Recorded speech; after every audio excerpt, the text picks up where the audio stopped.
Баршаңызға сәлем, қалдарыңыз қалай? Бүгін сіздерге өте ерекше әрі дәмді болып шығатын кешкі астың рецептімен бөлісетін боламын. Алдымен арнама тіркеліп қойыңыздар.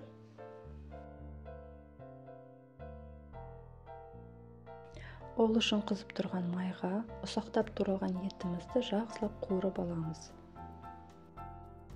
Және кезек-кезек келесі реттегідей пиязды, одан кейін сәбізді және баклажан мен қызыл тәтті бұрышты біртіндеп қосып, оларды да бірге араластырып жақсылап қуырып аламыз. Бұл тағамды апам мясо по-кавказски дейді. Мүмкін басқа да аты бар шығар. Білсеңіздер, комментарийге жаза кетіңіздер.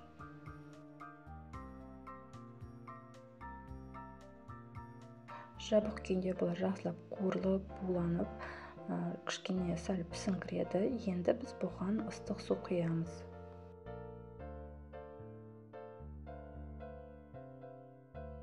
Барлық ингредиенттер көз мөлшерімен алынған. Үйде қандай көкөністер бар, соны қолдансаңыздар болады.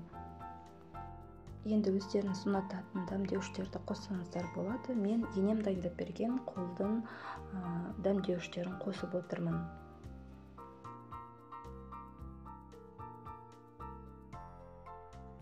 Ендігі кезекте қайнап тұрған суымызға тұзын салып, дайын немесе қолдан жайылған қамырды пісіріп алсаңыздар болады.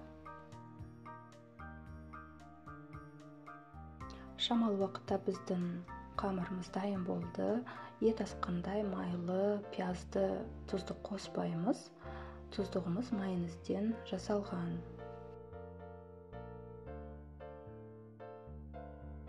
Талғамыңызға қарай сарымсақты күштен өткізіп, майонез қосып, жақсылап араластырып алыңыздар. Мұнда шөптесін қоссаңыздар да болады, артық болмайды.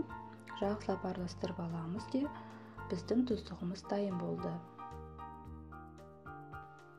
Енді қамырымыз жабыспай тұрған кезде арнайы ащы тұздығымызды әрбір осылай қамырдың арасына жайып, жағып шығамыз.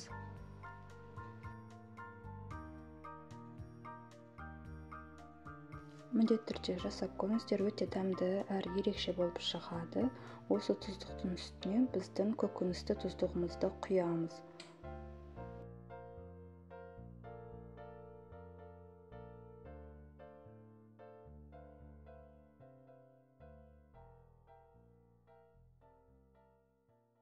Бұл тағам өте тойымды, міндетті түрде жасап көріңіздер. Кім соңына дейін қарады, сіздерге алғысым шексіз. Ал келесі рецептте кездескенше арнама тіркелуді ұмытпаңыздар.